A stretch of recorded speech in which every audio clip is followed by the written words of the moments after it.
পিছনে লোক বিজেপি আছে না, ওনারাও বলছেন আমি শুনতে পাচ্ছি না, যে তোমার কান কতদূর ক্ষমতা রাখে না শোনা। ওনারাও বলছেন, আমি এমনি বললাম ব্রাদার। একবার হাত তুলে বলুন ইয়া রাসূলুল্লাহ।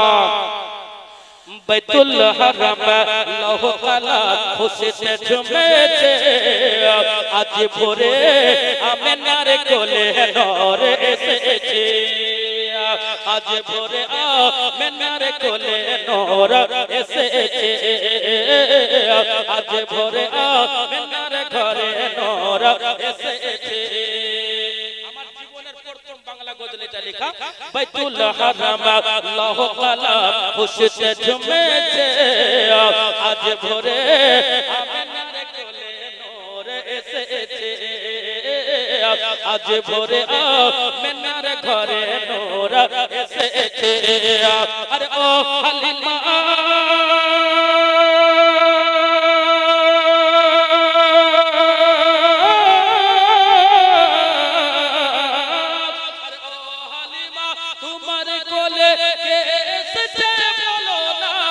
दयार नबी कमली वाला ताजदारे मदीना, नबी कमली वाला ताजदारे मदीना, फरिश्ता दोले दोले दोले दोले, फरिश्ता दोले दोले दुरूद गाइছে, আজ ভোরে আমিনার কোলে নূর এসেছে, আজ ভোরে আমিনার ঘরে নূর এসেছে, বাইতুল হারাম লৌহ কালা ঝুমেছে, আজ ভোরে আমিনার ঘরে নূর এসেছে। সুবহানাল্লাহ, পায়ের ধুল মস্তকের কাজ মনে করে ছন্দ পেশ করছি। একবার হাত তুলে বলুন ইয়া রাসূলুল্লাহ। আজ ভোরে আমিনার ঘরে নূর এসেছে, কে এসেছে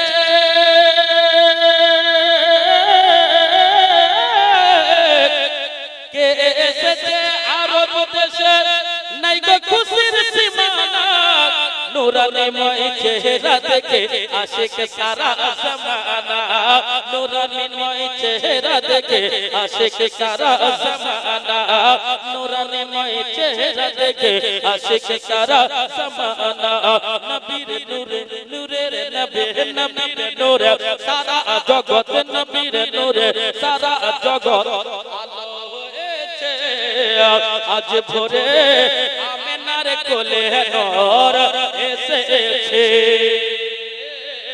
আজ ভোরে আমিনার ঘরে নূর এসেছে, বাইতুল হারাম লৌহ কালা খুশিতে ঝুমেছে, আজ ভোরে আমিনার ঘরে নূর এসেছে।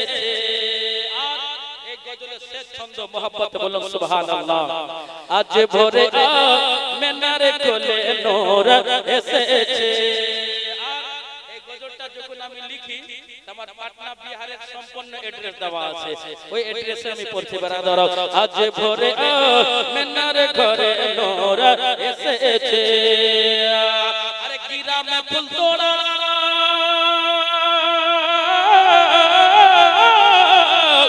গ্রামে ফুল তোড়া, থানা আলাউলি, जिला Khagaria, Patna Bihar, pin code number 848213, Patna Bihar, pin code number 848213, Jamil Raza Jamil Raza फूले सजा, जमील रजा फूले सजा गजल लिखेছে, আজ ভোরে আমিনার ঘরে নূর এসেছে, আজ ভোরে আমিনার কোলে নূর এসেছে, মায়া আমিনার কোলে নূর এসেছে।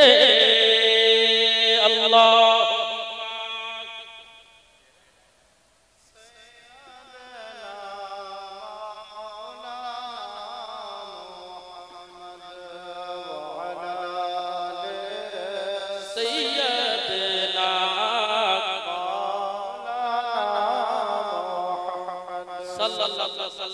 আমার পয়গম্বরে আযম সাল্লাল্লাহু আলাইহি ওয়াসাল্লামকে গোসল দেওয়ার জন্য পানি কোথায় থেকে আনবে? বাংলা ভাষা বুঝতে কোনো অসুবিধা হচ্ছে না তো? একবার জোরে বলেন তো। না হলো তো আর বলবেন না। তো মা আমেনা রাদিয়াল্লাহু তাআলা আনহা নবী মুস্তাফার মায়ের নাম। আর আল্লাহর নবী সাল্লাল্লাহু আলাইহি ওয়াসাল্লামকে গোসল দেওয়া হচ্ছে, পানি কোথায় থেকে আনা হবে সেই পানির দিকে লক্ষ্য রেখে। শেফায়ে বীর একটা ইঁদারার নাম, বীরে শেফা বলা হয়। কি নাম বললাম আমি?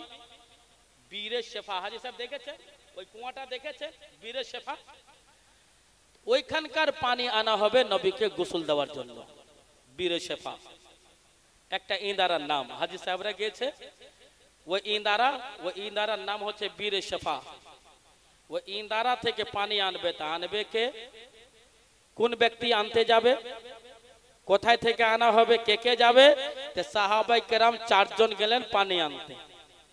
বীরে শেফা থেকে পানি নিয়ে এসে মা আয়েশা সিদ্দিকার ঘরে রাখা হলো, আর ওই পানি দিয়ে নবীকে গোসল দেওয়া হলো। একটা মেসেজ দিচ্ছি আপনাদেরকে, মা, আপনারা যখন নিজের বাড়িতে যদি কোনো মহিলা ইন্তেকাল করে তাকে গোসল দেবেন, আপনি কাফনে গোসল দিবেন না। কাফনে গোসলটা দেবেন না। কাফনে গোসল দেবেন না। কেন? কাফনটা হচ্ছে পাতলা, পানি যখন ওর উপর ফেলবেন গোটা বডিটা দেখা যাবে। যাবে কি যাবে না? গোটা বডি দেখা যাবে। তার জন্য আমি মায়েদেরকে অনুরোধ করব যে কোনো মহিলা যদি মারা যায়, বিটি ছেলে মারা যায়, তাহলে আপনি এই সাদা কাফন যেটা হয় ওতে আপনারা গোসল দেবেন না। তার জন্য একটা নতুন সায়া কিনবেন। আর সায়া কেনার পর এই বডি পর্যন্ত সায়াটা বেঁধে দিবেন। 6 কাঠের একটা লম্বা সায়া হয়, ইয়া কোন কাঠের তা জানি না, তবে রাদার কিনিও নি কোনোদিন। ব্রাদারানে মিল্লাতে যদিও কিনেছি তো মনে নাই কোন কাঠের হয়, কেমন কাঠের হয়। হ্যাঁ ব্রাদারে দেখেন বুক পর্যন্ত সায়াটা বেঁধে দিবেন। পর্দার হালাতে তাকে গোসল দিবেন। মাথার এই চুলকে 2 ভাগ করে, 1 ভাগ থাকবে এই বুকের স্তনে, 1 ভাগ থাকবে এই বুকের স্তনে, সামনের দিকে চুল থাকবে। তারপরে মেয়েকে সুবহানাল্লাহ, যাকে বলা হয় সুবহানাল্লাহ বারাদরানে মিল্লাতে ইসলামিয়া, এই যে আমরা বলি না, কি বলি একে? কেস বাঁধ। কেস মানে চুল। চুল বাঁধ কাপড় দিয়ে এইখান থেকে এনে জয়েন্ট করে করে করে করে সামনে চলে যাবে। ছেলেদেরকে গোসল দিলেও সাদা লুঙ্গিতে গোসল দেবেন না। আমাদের মসজিদের মতওয়াল্লি সাহেব মাননীয় কসিমউদ্দিন সাহেব এসেছেন, আর আমার একটা ভাতিজা এসেছেন মাননীয় শৌখিন বাবু। আমাদের এলাকাতে সিস্টেম চালু করে দিয়েছি যে ছেলেকে যখন গোসল দেবে একটা ভালো লুঙ্গি দিয়ে গোসল দিবেন, রঙিন লুঙ্গিতে, যেন ওনার শরীরে না বোঝা যায়। আল্লাহ নবী সাল্লাল্লাহু তাআলা সাল্লামকে গোসল দেওয়া হবে। আল্লাহ রাব্বুল আলামিন বলেন, জিবরাইল যাও যাও, 4 জন ফেরেশতা চলে যাও। সুবহানাল্লাহ। এর মধ্যে 2টি রায় আছে ব্রাদার। একটি রাবি বলেছেন না না, আমার নবীর ওই গোসলের পানি সুবহানাল্লাহ আসমানে তুলে নেওয়া হয়েছে। আর এই বাদল যাকে বলছেন, বাদল মেঘের মতন হয়ে গেছে। আর ওই মেঘ থেকে সুবহানাল্লাহ যেই জায়গাতে নবী মুস্তাফার গোসলের পানি যেই জায়গাতে পড়বে কিয়ামত পর্যন্ত কোনো দিন ওই জায়গা মসজিদ তৈরি হবে। জোরে বলো আর মহব্বতে বলেন সুবহানাল্লাহ। ওই জায়গাতে মসজিদ তৈরি হবে ব্রাদার। আল্লাহর নবী সাল্লাল্লাহু তাআলা আলাইহি ওয়াসাল্লামের সম্মান দেখুন, ওনার মর্যাদা দেখুন, ইজ্জত দেখুন, আল্লাহ কত বড় করে দেন। আমার আল্লাহ বলেন, জিবরাইল আলাইহিস সালাম শোনো শোনো, আমার নবী মুস্তাফাকে গোসল দেওয়া হচ্ছে। ওই গোসলের সুবহানাল্লাহ আর একটি রাবি বয়ান করেছে, ওই গোসলের পানি 4টি বোতলের মধ্যে রাখা হলো। নবী মুস্তাফার গোসলের পানি 4টি বোতলের মধ্যে রাখা হলো ব্রাদার। ওই পানিটা যখন নিয়ে যাচ্ছে, নিয়ে যাওয়ার পরে আসমানের দিকে রেখা রাখা হলো ব্রাদার। নবী মুস্তাফার গোসলের পানি জান্নাতে রাখা হলো ব্রাদার। হযরত জিবরাইল আলাইহিস সালাম আল্লাহর বারগাতে বলতেছেন, ও গো রব্বুল আলামিন, নবী মুস্তাফা সাল্লাল্লাহু তাআলা সাল্লামের গোসলের পানি কোন কোন জায়গায় কাজে লাগবে? আমার আল্লাহ বলে, আমার নবী মুস্তাফার উম্মত যারা গুনাহগার হবে, বদকার হবে, সিয়াকার হবে, পাপী তাপী হবে ব্রাদার, যখন মানুষ মারা যাবে, মালকুল মাউত যখন রূহ কবজ করতে আসবে, ওই টাইমে মানুষ ভয় করে চিৎকার করে ব্রাদার, আল্লাহ রাব্বুল আলামিন হুকুম হয়ে যাবে, ও গো জিবরাইল, আমার নবী মুস্তাফার ওই গোসলের পানি নিয়ে যাও, তার মুখে দু ঠুপ দিয়ে দাও, তার রূহ, তার আত্মা নবীর গোসলের পানি পাওয়ার পরে পরে তার আত্মা সহজভাবে বের হবে। একবার জোরে বলুন সুবহানাল্লাহ। মাইকের আওয়াজ একবারে কমে গেল, একটু বাড়িয়ে দেন, ইকো কম দেন, বেশ বাড়িয়ে দেন। ব্রাদরান মিল্লাতে ইসলামিয়া, আল্লাহ নবী সাল্লাল্লাহু তাআলা আলাইহি ওয়াসাল্লাম, দেখুন আমরা প্রায় দিন সুবহানাল্লাহ ব্রাদারান মিল্লাতে ইসলামিয়া, সুবহানাল্লাহ সুবহানাল্লাহ, এইদিকে আমার দিকে ধ্যান দেন, সুবহানাল্লাহ। আল্লাহ রাব্বুল আলামিন আমার বিশ্ব নবী পয়গম্বরে আযম সাল্লাল্লাহু তাআলা আলাইহি ওয়াসাল্লামকে কত ইজ্জত দিয়েছেন, কত সম্মান দিয়েছেন। নবীকে গোসল দেওয়া হলো, গোসল দেওয়া হচ্ছে সুবহানাল্লাহ বীর শিফা, ওই সুবহানাল্লাহ ওই শিফার পানি দিয়ে, ওই পানি নবী মুস্তাফা পান করতেন, ওই পানিতে নবী মুস্তাফা গোসল করতেন, ওই পানি দিয়ে নবী মুস্তাফা ওযু করতেন। ও হাজি সাহেবরা, যারা গিয়েছেন বীর শিফা দেখেছেন কিনা, একটি ইঁদারা নাও, ওই পানি দিয়ে নবীকে গোসল দেওয়া হলো, 4 খানা বোতলে নবীর গোসলের পানি রেখে দেওয়া হলো। এক টাইমে আমরা পাবো সুবহানাল্লাহ, যখন মালাকুল মউত আমাদের আত্মা বের করতে আসবে, আমরা কষ্ট পাবো, ছটফট করতে লাগবো, আমরা চিন্তায় চিন্তিত হব, ওরান পরেশান হয়ে যাব। ওই টাইমে সুবহানাল্লাহ আল্লাহর তরফ থেকে ফেরেশতা মুখে 2 ঠোপ পানি দিয়ে দেবে, সহজভাবে আত্মা বের হয়ে যাবে। হযরত জিবরাইল আলাইহিস সালাম বলেন, এটা হলো প্রথমবার। দ্বিতীয় জায়গা হচ্ছে সুবহানাল্লাহ নবী মুস্তাফা সাল্লাল্লাহু তাআলা আলাইহি ওয়াসাল্লামকে সুবহানাল্লাহ সুবহানাল্লাহ ওগো উম্মনার উম্মতিয়ারা, যখন তিনাকে কবরে শোয়ানো হবে, হিন্দুস্তান থেকে যখন গোরস্থানে দেওয়া হবে, ওই টাইমে প্রশ্নের উত্তর দিতে ভয় করবে। আমার জিবরাইল বলে, ওই টাইমে ফেরেশতা মিকাইল আলাইহিস সালাম নবী মুস্তাফার গোসলের পানি 2 ফোঁটা নিয়ে যাবে, নিয়ে যাওয়ার পরে পরে সুবহানাল্লাহ সুবহানাল্লাহ ওই নবী মুস্তাফার উম্মতের মুখে দিয়ে দেবে।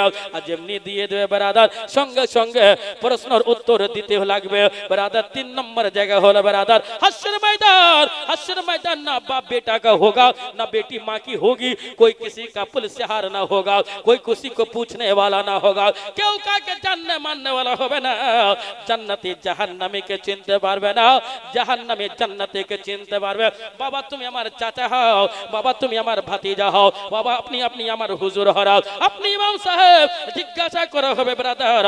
हजरत सुभान अल्लाह नबी मुस्तफा पैगम्बर आजम सल्लल्लाहु अलैहि वसल्लमेर उम्मत उम्मतिया হাশরের ময়দানে যখন ছটফট করতে আরম্ভ করে দেবে, আমার আল্লাহ বলে আমার নবীর গোসলের পানি যেটা আছে, যাও যাও হাশর ময়দানে আমার নবী মুস্তাফার উম্মত উম্মতিয়ার মুখে দিয়ে দাও, তাকে আর রোদের তাপ লাগবে না। একবার জোরে বলুন সুবহানাল্লাহ। তাহলে কয় জায়গায় হলো বাবা নবীর গোসলের পানি এখন পর্যন্ত আমরা পান করতে পাই। কোটিরামপুরের মাঝরা যদি ইন্তেকাল করে তারা পানি পান করতে পাবে, ভাই ব্রাদার বাপজিরা ইন্তেকাল করে তারা পানি পান করতে পাবে ব্রাদার। এই মুসলমান, 1 নম্বর হলো ইন্তেকালের টাইমে, 2 নম্বর হলো কবরে, 3 নম্বর হলো হাসর, 4 নম্বর হলো ব্রাদার সুবহানাল্লাহ জান্নাতে যখন জান্নাতে চলে যাবে, জাহান্নামে যখন জাহান্নামে চলে যাবে, জান্নাতি ব্যক্তিদেরকে মুখে 2 ঠোপ পানি দিয়ে দেওয়া হবে। তারা বলবে যাও যাও মসজিদে দাও, তুমি জান্নাতের মধ্যে যা ইচ্ছা করবে সেটা তোমার জন্য রাখা হবে ব্রাদার। এই মুসলমান কোটিরামপুরের আমার अब्बा जानेरा माँ जननीरा जमील जमाली को अब बोलने दिया जाए सुभान अल्लाह, और जमील जमाली को बोलने का मौका दिया जाए। যখন সুবহান আল্লাহ 2 বন্দের ব্যাপার আসলো, 2 বন্দের যখন নম্বর আসলো, 2 ঠোপের যখন ব্যাপার আসলো, 2 ঠোপ পানি পান করানো হবে, তখন এই হাদিসের উপরে এই ওয়াকিয়ার উপরে যখন আলা হযরত আজিমুল বরকত মুজাদ্দিদিন মিল্লাত ইমাম ইসকা मोहब्बत इमाम आले सुन्नत इमाम मोहम्मद रजा खान फाजले बरेलवी अलैहि रहमत रिजवान की जब नजर पड़ी तो बरेली की टूटी हुई चटाई पर बैठ करके आला हजरत इरशाद फरमाते हैं कि जिनकी 2 बूंद है कौसर और सलसबील है वो रहमत का दरिया, हमारा नबी सारे अच्छों में अच्छा, समझिए जिसे है उन अच्छों में अच्छा हमारा नबी।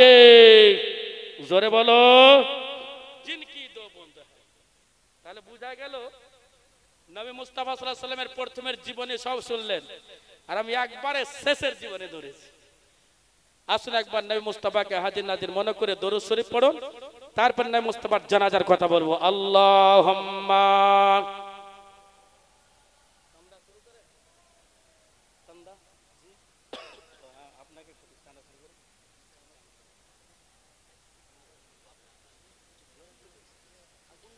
ওয়ালা আলে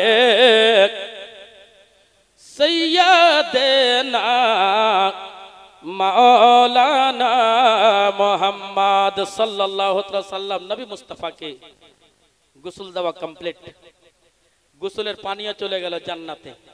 একজন রাবী বলেছেন না, বাদল যেটা বাদল মেঘ, মেঘ আসমানে দাঁড়িয়ে, মেঘ হয়ে আসমানে আছে, প্রথম আসমানে মেঘ হয়ে আছে। যে জায়গায় ওই মেঘের পানিটা পড়ে সেই জায়গায় কায়ামত পর্যন্ত এক না একদিন সুবহানাল্লাহ ওই জায়গাতে আল্লাহর ঘর মসজিদ তৈরি হবে। জোরে বলুন সুবহানাল্লাহ। দুটাই ঠিক বেরাদার। আল্লাহর নবী সাল্লাল্লাহু আলাইহি ওয়াসাল্লামকে গোসল দেওয়া কমপ্লিট হয়ে গেল, কাফন পরানো কমপ্লিট হয়ে গেল। এবার কাফনটা এলো কোথায় থেকে? জান্নাত থেকে। এটাও বুঝে নিলেন বেরাদার। এবার নবী মুস্তাফার জানাজার নামাজের বেরাদার। এ আমার আল্লাহর বান্দা বান্দিরা, ও মা জয়রা মন দিয়ে শুনুন, বিশ্বনবী মুহাম্মদ বিন আব্দুল্লাহ সাল্লাল্লাহু তাআলা আলাইহি ওয়াসাল্লামের জানাজার নামাজ হবে বেরাদার। তারপরে তোমার ওনার কবর খোঁড়া হচ্ছে বেরাদার। একদিকে কবর খোঁড়া হবে, আগে জানাজা হলো, তারপরে কবর রেডি করা হলো বেরাদার। কবর কোথায় রাখা হয়েছে আপনি জানেন? ও হাজী সাহেব জানেন? আপনি অবশ্যই বাপজি অবশ্যই জানবেন। আল্লাহর নবী সাল্লাল্লাহু আলাইহি ওয়াসাল্লামের রওজা মোবারক, কবর শরীফ, মাজার শরীফ কোথায় আছে আপনারা কি জানেন? মদিনার জমিনে আমার নবী জন্মগ্রহণ মক্কায়, রওজা শরীফ আছে মদিনায়। সুবহানাল্লাহ। যেমনি হাফেজ মিজান সাহেব আপনার এখানকার বাসিন্দা, সুবহানাল্লাহ। রাজমহলের জামাতে, রাজমহলের এলাকা ঝাড়খণ্ডে এলাকাতে কোনা কোনাতে ওনাকে হুজুর হুজুর ছোট হুজুর বলে মানে ব্রাদার, নাইবে পীরও বলে দেয় ব্রাদার, খাদিম বলে সবাই ওনাকে মানে। আপনারা মানার এই হুজুরদেরকে আপনি মোহাব্বত করেন।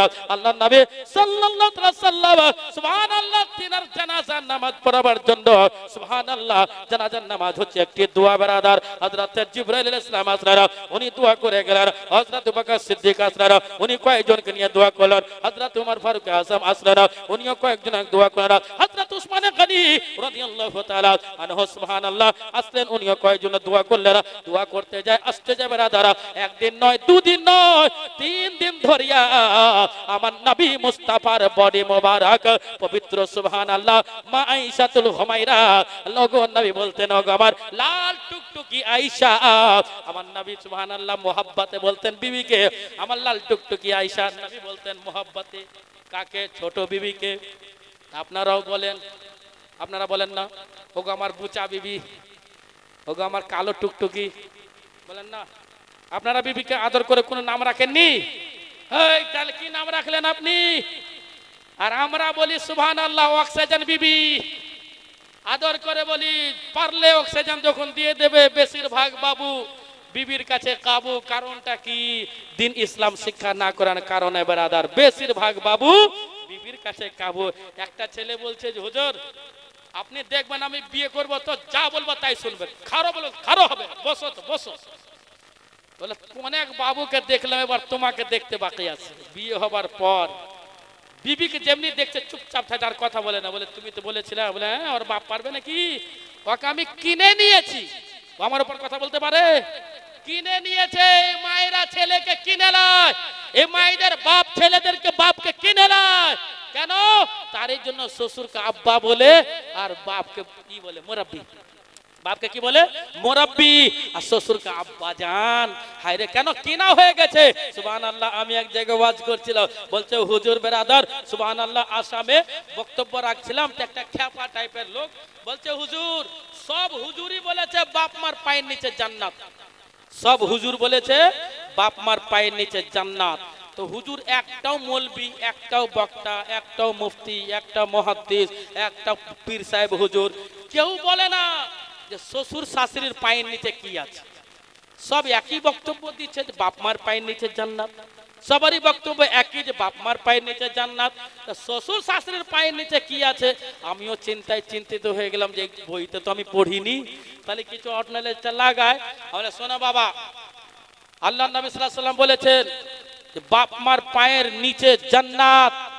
মৌলবি হলো তাও জান্নাত, মুফতি হলো ওরও জান্নাত বাপ মার পায়ের নিচে, পীর সাহেব হলে ওরও জান্নাত বাপ মার পায়ের নিচে, হাফিজ সাহেব হলে ওরও জান্নাত বাপ মার পায়ের নিচে, হাজি সাহেব হলে উনারও জান্নাত বাপ মার পায়ের নিচে, বক্তা সাহেব হলে উনারও জান্নাত বাপ মার পায়ের নিচে, নেতা হলে মন্ত্রী হলে যারা হোক না কেন সবারই জান্নাত বাপ মার পায়ের নিচে। আর শ্বশুর শাশুড়ির পায়ের নিচে কি আছে বলবো? বলছে হ্যাঁ হুজুর বলেন বলেন। 50 টাকা আমাকে দিলে, বলে বলেন। বলে 50 টাকা দিলে তো আমি তোমাকে বলে দিচ্ছি যে বাপ মার পায়ের নিচে জান্নাত, আর শ্বশুর শাশুড়ির পায়ের নিচে এপাচি গাড়ি, এপাচি বুলেট গাড়ি। শ্বশুর